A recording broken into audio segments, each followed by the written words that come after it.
عوام کو یہ پڑھایا گیا تم نے قرآن نہیں پڑھنا. ایک قرآن پڑھن واسطے پہلے 16 علم پڑھنے پوندے نے. وہ بندے دا سر پیچھے جا لگدا. 16 علم پڑھنے پڑتی ہیں پہلے, تب قرآن سمجھ آتا ہے. یہ بڑی مشکل کتاب ہے, اور اللہ نے فرمایا وَلَقَدْ يَسَّرْنَا, ہم نے آسان کیا ہے. یسرنا, ہم نے قرآن کو آسان کیا ہے.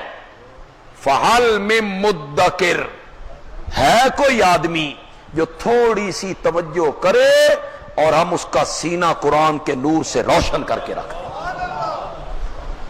قرآن تو کہتا ہے, اللہ تو کہتا ہے میں نے اس کو آسان کی. دیکھیں,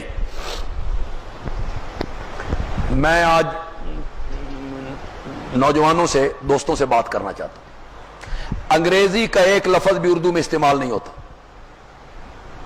اس طرح انگریزی کا کوئی لفظ ہماری قومی زبان میں استعمال بالکل برعکس ہے.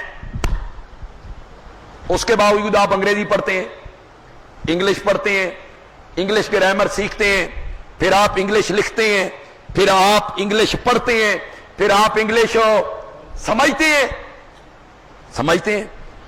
عربی کے 70% الفاظ ہمارے اردو میں استعمال ہوتے ہیں. کتنے؟ 70%. ایک لفظ عربی اور اردو. میں اس میں ایک مثال دیا کرتا ہوں, انشاءاللہ ہر بندہ سمجھ جائے گا. میں ایک سورت کو پڑھنے لگا ہوں اور آپ سمجھ جائیں گے کہ یہ کون سی سورت ہے. کیا اردو میں حمد کا لفظ استعمال نہیں ہوتا؟ زور سے ذرا بولتے چلے جاؤ. رب, عالم, رحمان, رحیم, مالک, یوم, ہدایت, صراط, مستقیم, انعام, غضب, ضلالت. یہ کون صورت میں نے پڑھی؟ انگریزی سمجھ لیتے ہو جس کا ایک لفظ اردو کے ساتھ نہیں ملتا. عربی کیوں نہیں سمجھتے ہو جس کے 70% الفاظ اردو میں استعمال ہوتے, ہماری قومی زبان میں استعمال ہوتے, عربی کے الفاظ استعمال ہوتے, وہ کوئی نہیں سیکھتے ہو.